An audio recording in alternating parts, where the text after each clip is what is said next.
The Adventures of Marco Polo. That was a book written back in the 1200s by not Marco Polo himself, but by a guy named Cello. Well, Marco Polo was actually in prison for a whole year, and Cello was his prison mate, and he actually wrote the book. And so many people thought, well, is this book true? Is this just made up? Does he have a great imagination? And so for many years, they wanted him to basically recant that these stories were true, and he never did.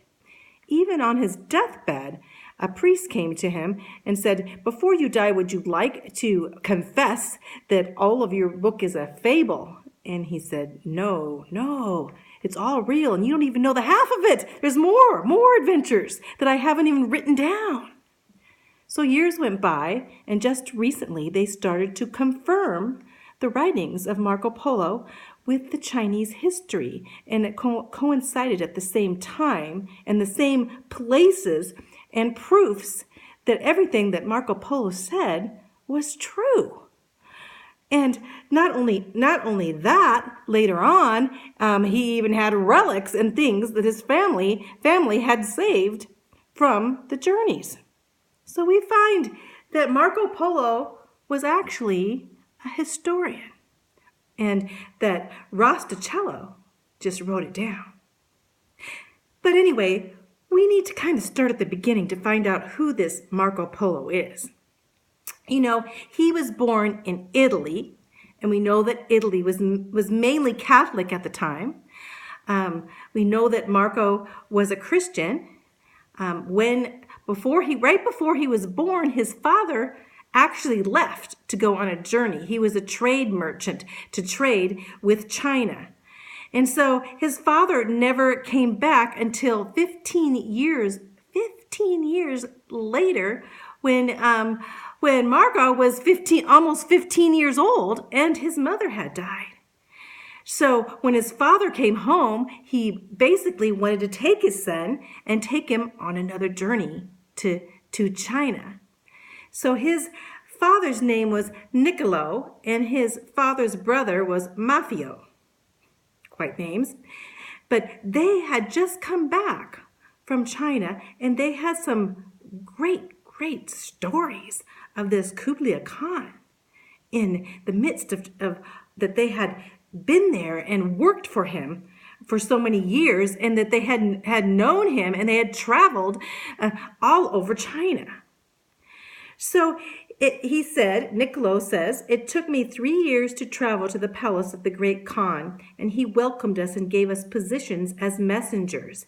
In fact, he had given them this golden tablet with a message on it that actually was like a passport through the Mongolian lands, because when they found out that this tablet was from the great Kublai Khan, they safely got through any type of situation because everyone was afraid of Kublai Khan. Well, on this tablet, what he was written is that he wanted a favor. He wanted them to go to the Pope and to ask the Pope to send 100 people of Christian faith to prove to the idolaters and the other kind of folk too that Christianity was the only true religion. So he was interested mainly in Christianity. And he didn't know where else to go but to Italy. And you could imagine he had heard of Jesus Christ. So the great Kublai Khan, he was longing and searching for something more than all of his riches as we went before. So these tablets, actually, they were passed down through the Marcos family. And later we find out that his kids actually inherit them, even though we don't know where they went from there. But the Kublai Khan also wanted another favor. He wanted them to bring some holy oil from the Jerusalem. So he wanted a gift too. So he just added the holy oil to. But basically that's all that he got was that. So anyway, let's go. Niccolo brought Marco with him 2 years later, they took 2 years getting ready in 1271 on the Silk Road. And they got stopped on the way and got some holy oil. And the Pope, instead of sending 100 priests, he sent 2 friars that he knew that possibly would want to go.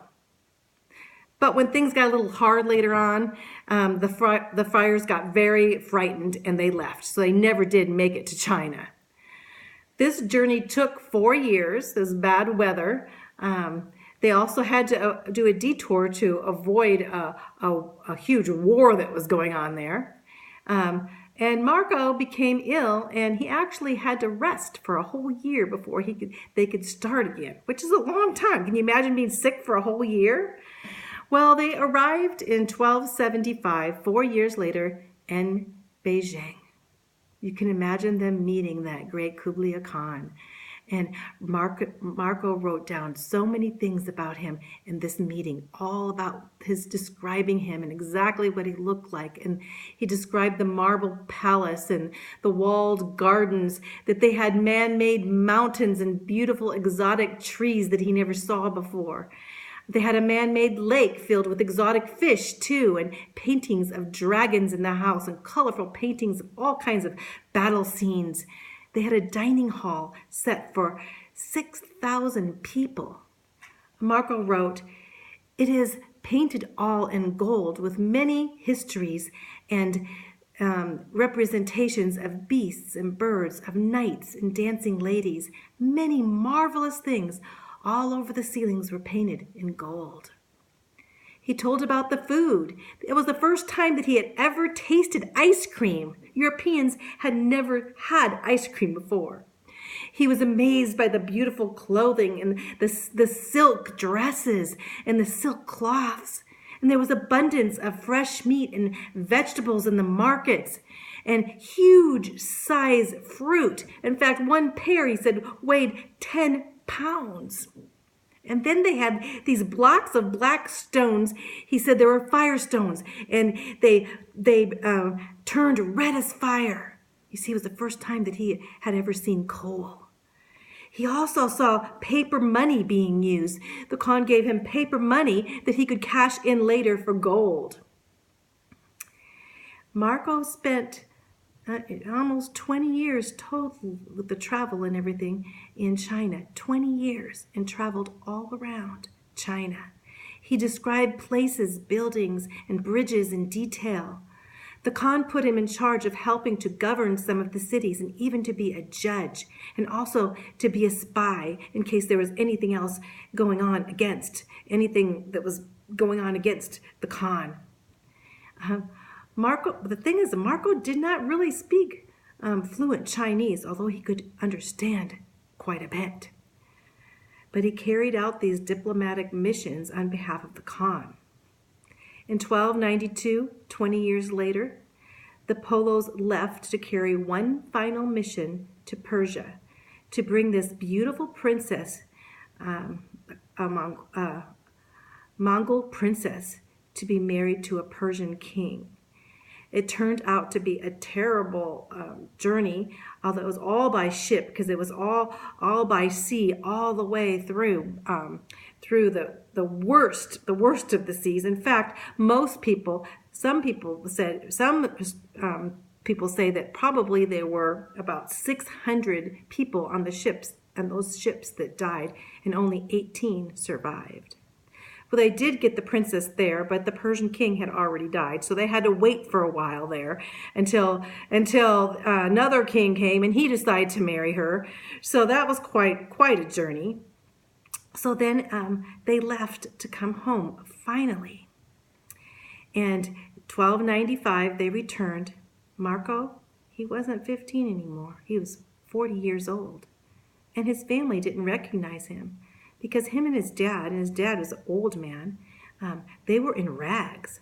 And so basically he said, "You can't be Marco and Niccolo. They have been dead for years. You're just beggars," they said.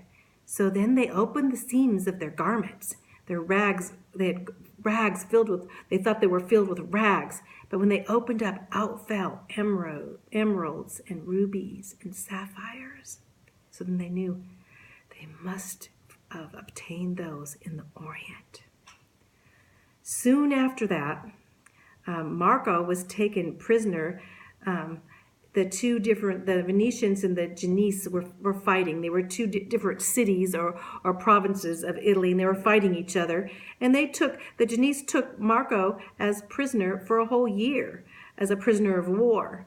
And that's where he met Rasticello. And that's when he wrote in detail of his journeys, The Travels of Marco Polo. And it was a #1 hit in Europe.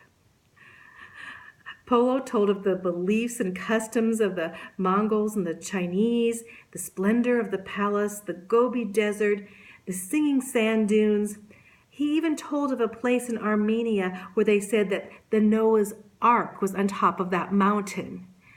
He had heard all of these, and the people flocked to read his book. Of course, they didn't have a printing press then, so basically they had to print it or write it by hand. But everyone wanted to hear of the travels of Marco Polo. He made a small fortune, but he did try to live a quiet life, and a lot of people didn't believe that all of his stories were real. And as I say, he was asked to recant those fables a few times by the Catholic Church, which he didn't, because he said they were all true. And he was a Christian guy. So now we know that they were true in just what he described. Kublai Khan died a short time after Marco left, and he was in his 80s. And then the Yuan dynasty split up. Kublai really didn't get to hear the gospel from the Pope and the 100 priests because they were all afraid to go to the Orient. But he did hear about Jesus by the simple faith of an Italian young man named Marco Polo. Maybe this is all that he needed, was the simple gospel, do you think? Later on, actually a few hundred years later on, there was another explorer, and he took the book Marco Polo wrote, and he was so excited about it in detail that he wanted to go to the Orient. And he thought, there has to be another way to get there. And so he headed off west. Looking for another way, a way by ship to the Orient. He sailed, and he thought that he was in China and India. But he found a new land called America. His name was Christopher Columbus. It's kind of cool the way God works in man's history, isn't it?